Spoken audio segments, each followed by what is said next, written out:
The After the Affair podcast with me, Luke Shillings, is here to help you process, decide, and move forward on purpose following infidelity.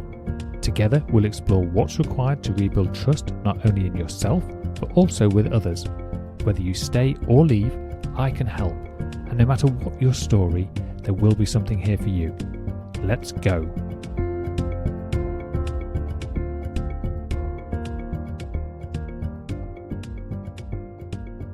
Hello, and welcome back to the After the Affair podcast. I'm your host, Luke Shillings, and today you're listening to episode number 194. I want to start with a question. How often do you think about the affair?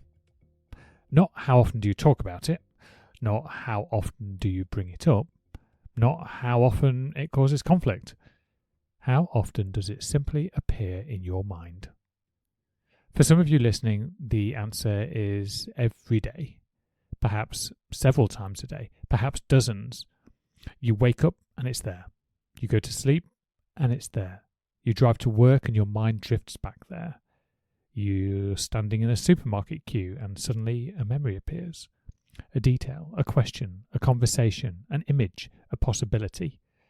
Something reminds you of it, and before you know it, you're back inside the story again. And after a while, something else starts to happen. At first, you're upset about the affair. Then you become upset about the fact you're still upset about the affair. You start asking questions like, why am I still thinking about this? Why can't I let it go? What's wrong with me? Shouldn't I be further along than this by now? Why does it still have such a hold on me? And that's the part I want to focus on today.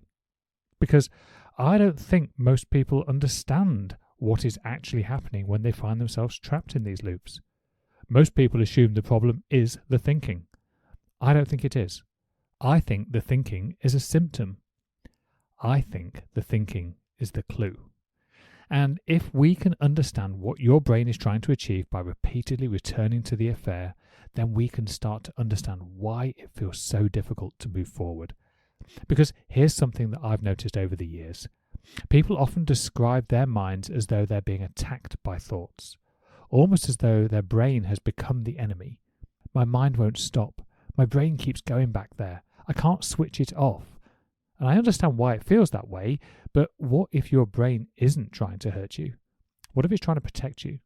What if all of that replaying, that analysing, the questioning, the revisiting isn't evidence that you're broken, but instead evidence that a part of you believes it is helping? Because if we can understand that, everything starts to look different. So let's start with the simplest explanation. Your brain thinks understanding creates safety. Now, that sounds obvious at first. Of course understanding creates safety. If I understand how something happened, surely I'm less likely to be caught out by it again. And in many situations, that's probably true. But if I touch a hot stove and burn my hand, understanding what happened is useful. If I make a poor financial decision and lose money, understanding what happened is useful. If I get lost somewhere, understanding how I got there is useful. The problem is that affairs don't behave like hot stoves.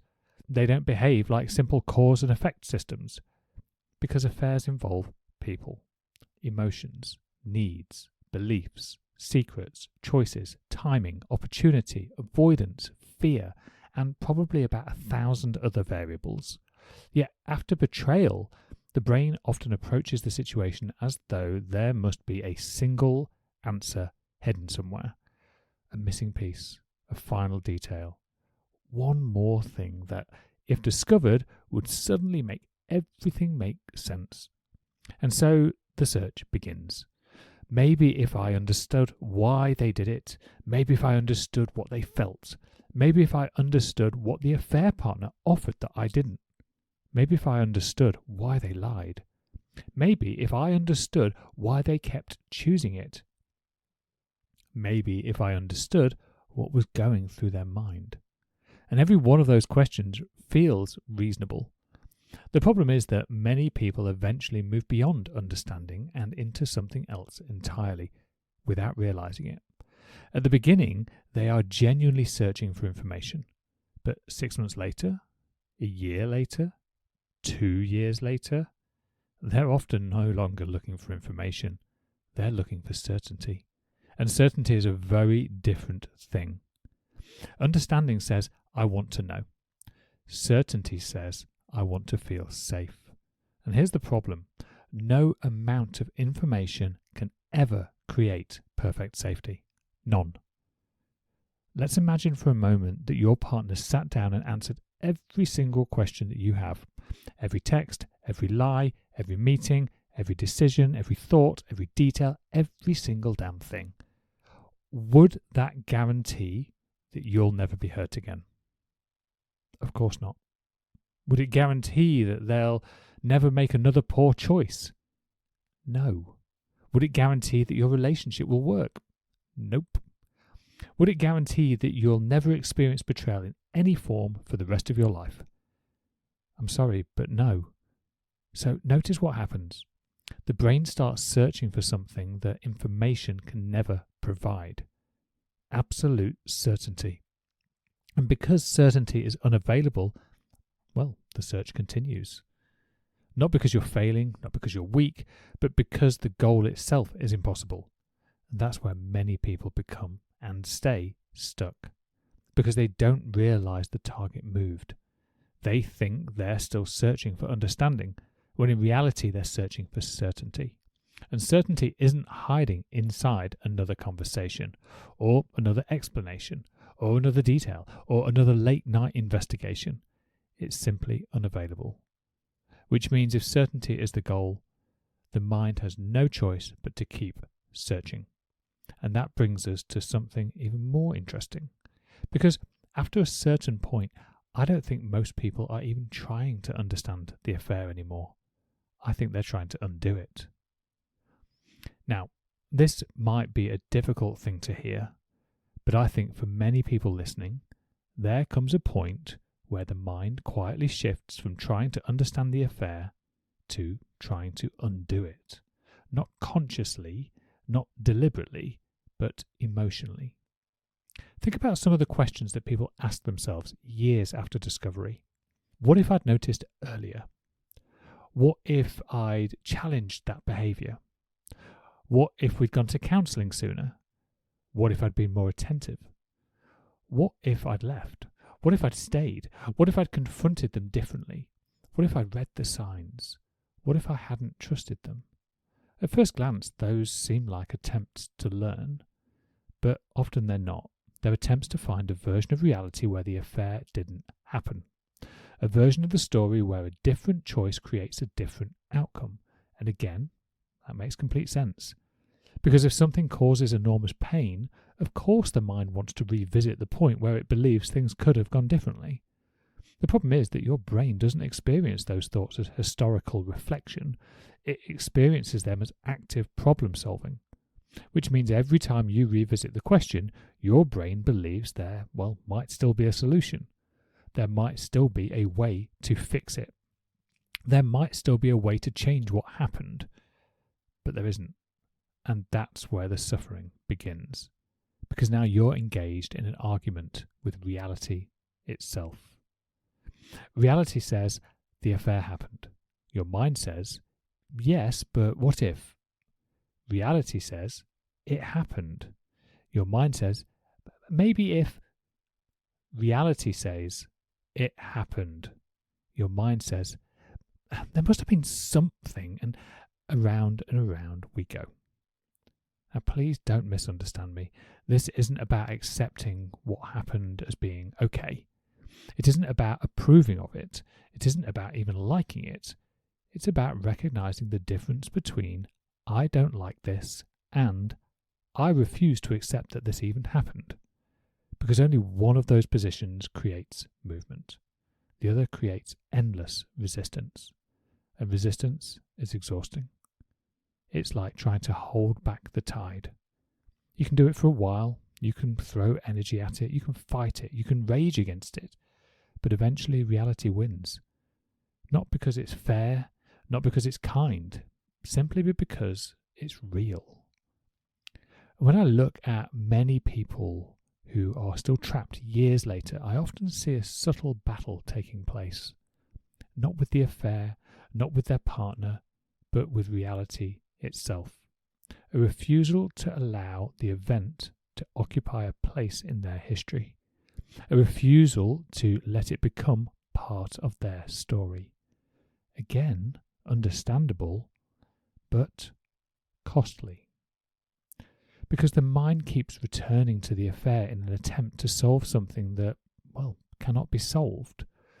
Not because the affair is mysterious, but because the past is fixed, and fixed things cannot be repaired through thinking.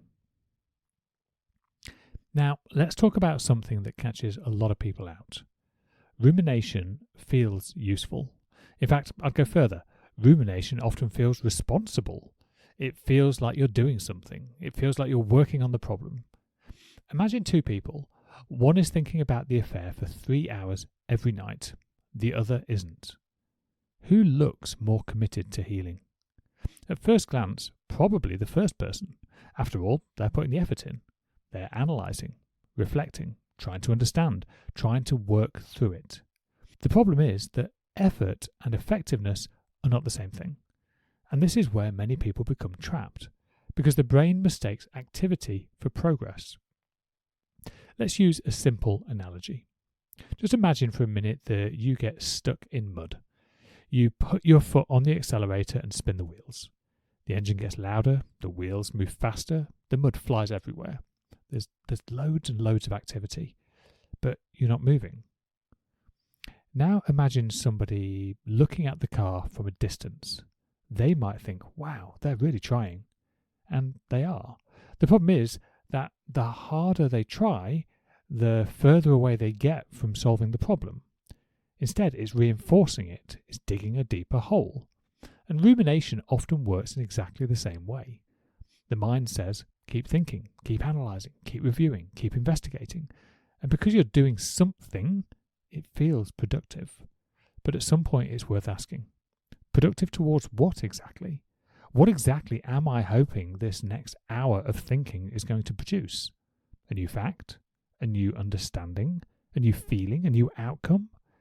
Because many people discover that they've been asking the same question for months, sometimes even years, not because the answer isn't available, but because the question itself has become the habit.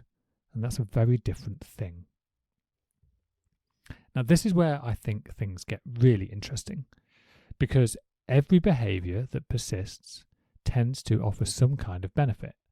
Not necessarily a healthy benefit, not necessarily even a conscious benefit, but a benefit nonetheless. Otherwise, we'd stop doing it. So, let's ask a slightly uncomfortable question. What if your constant thinking is helping you? I'm not saying it's helping you heal. I'm saying that it may be helping you avoid something. For some people, replaying the affair creates a sense of vigilance. If I'm constantly thinking about it, I won't be caught out again. If I'm constantly analysing, I'll spot the warning signs. If I'm constantly alert, I'll be prepared. For others, the thinking creates a sense of moral certainty. The affair becomes evidence, proof, a reminder that what happened was wrong. And as long as the mind keeps returning to it, there's no danger of minimizing it. For some people, the replaying keeps them connected to the relationship that they lost. This is particularly common after separation, because, strangely enough, thinking about the betrayal can feel closer than letting go of it. The affair becomes one of the last remaining links to the life they once had. Again, very little, if any of this is conscious, but it does matter. Because if a behaviour is serving a purpose, simply trying to stop it rarely works. You have to understand what it's doing for you first. And that question alone can be incredibly revealing. What am I getting from this thinking? What would happen if I stopped? What am I afraid would occur? Because very often the answer has nothing to do with the affair at all, and everything to do with fear. Now, let's explore something a little bit different. Sometimes the reason you're still thinking about the affair every day has very little to do with the affair itself, and everything to do with who you've become since it happened. So let's just imagine that somebody asks you how you're doing a year after discovery, 2 years after discovery, 3 years after discovery. How do you answer? Many people answer through the lens of betrayal. I'm struggling. I'm healing. I'm working on trust. I'm recovering. I'm processing. And initially that's completely understandable because the affair is a significant event. It changes things. It changes how you see your partner, how you see relationships, how you see yourself. But over time, something subtle can begin to happen. Your healing journey becomes your identity. You become the betrayed spouse, the person recovering from infidelity, the person working through betrayal. And again, this isn't necessarily a problem at first. The problem comes when your mind starts treating the affair as evidence that this identity is still valid.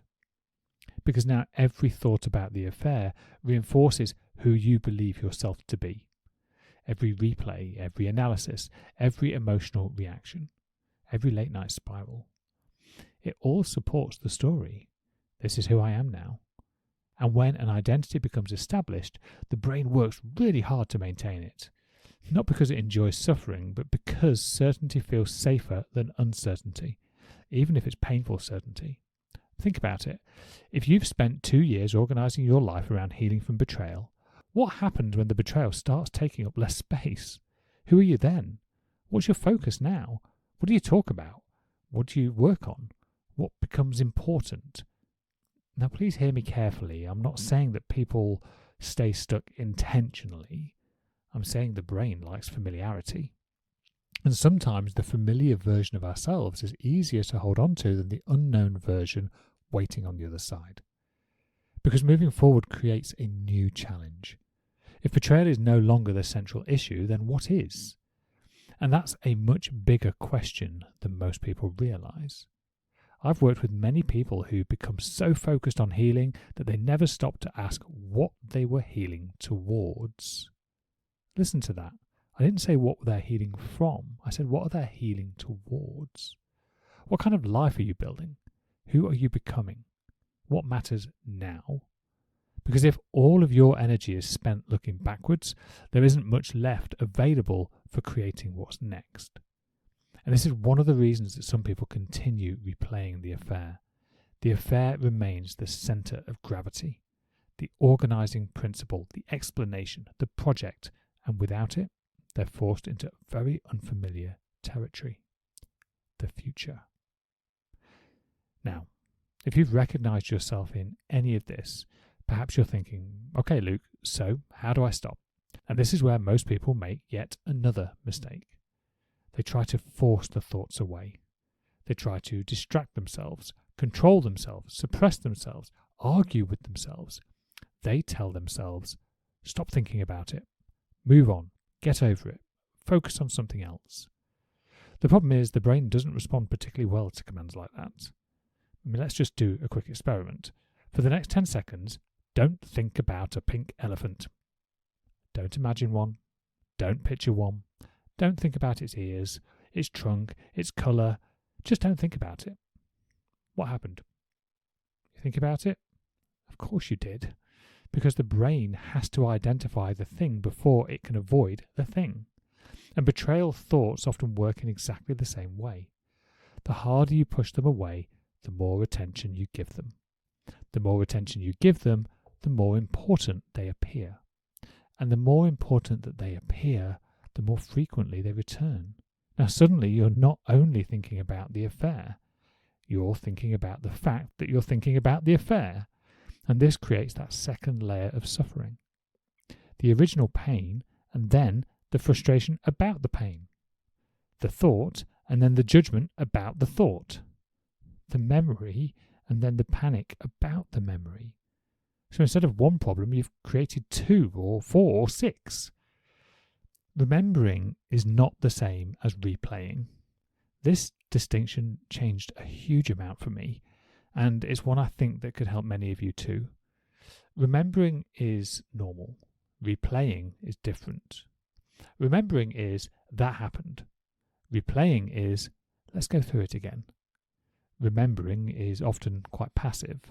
A memory appears, a feeling appears, a reminder appears, whereas replaying is active. It's engagement, it's pursuit, it's adding fuel, it's opening another tab into the investigation, it's asking another question, it's trying to solve it just that one more time. Now here's the important part. You cannot stop memories appearing. Human beings don't work that way. A song may very well remind you, a location might remind you, a smell might remind you, a date will almost certainly remind you, a comment might remind you. The memory arrives, that's normal. The choice often begins with what happens next. Do you follow it? Do you investigate it? Do you build upon it? Or do you simply notice it and allow it to pass through? Because those are very different experiences. One creates a spiral, the other creates space. So, let's finish by answering the question that sits underneath this entire episode. What actually changes? If more thinking isn't the answer, what is? The first thing is recognizing that thoughts are not instructions. Just because your brain offers a thought doesn't mean you have to follow it. Just because your brain asks a question doesn't mean you have to answer it. Just because your brain opens a door doesn't mean that you have to walk through it. That alone is pretty transformative, because many people are living as though every thought requires engagement. Every question requires investigation. Every feeling requires explanation.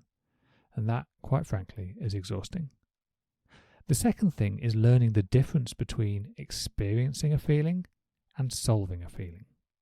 This is where many people become trapped. A feeling appears, perhaps it's pain or sadness, fear, anger, or even grief, and immediately the mind says, we need to do something. But what if you didn't? What if, just occasionally at least, you allowed the feeling to exist without trying to turn it into a project? Without analysing it, without fixing it, without explaining it, without attaching yet another story to it. Just allowing it. Not because you enjoy it, not because it's pleasant, but because feelings are often temporary when we stop fighting them. The third thing is beginning to build a future that competes with the past. And I think this is where many people underestimate themselves. Healing is not just about reducing pain, it's also about creating meaning, creating purpose, creating connection, creating experiences, creating a life that becomes interesting enough to draw your attention forward. Because if all your focus remains behind you, the past wins by default. Not because it's stronger, but because it's the only thing receiving your attention. And finally, there comes a moment for many people where they realise something profound. The affair is no longer the thing keeping them stuck. Their relationship with the affair is. The event happened. The pain happened. The betrayal happened. The question becomes, how long do I want to keep reopening the file? Because every time you do, you're asking your nervous system to relive it, to revisit it, to rehearse it, to reinforce it. And eventually you begin to realize that freedom doesn't come from never thinking about it again. Freedom comes from no longer needing to. So, if you're still thinking about the affair every day, I want you to know something. You're not broken, you're not failing, you're not behind, you're not doing recovery wrong. But you may be caught inside a pattern that once served a purpose and no longer does.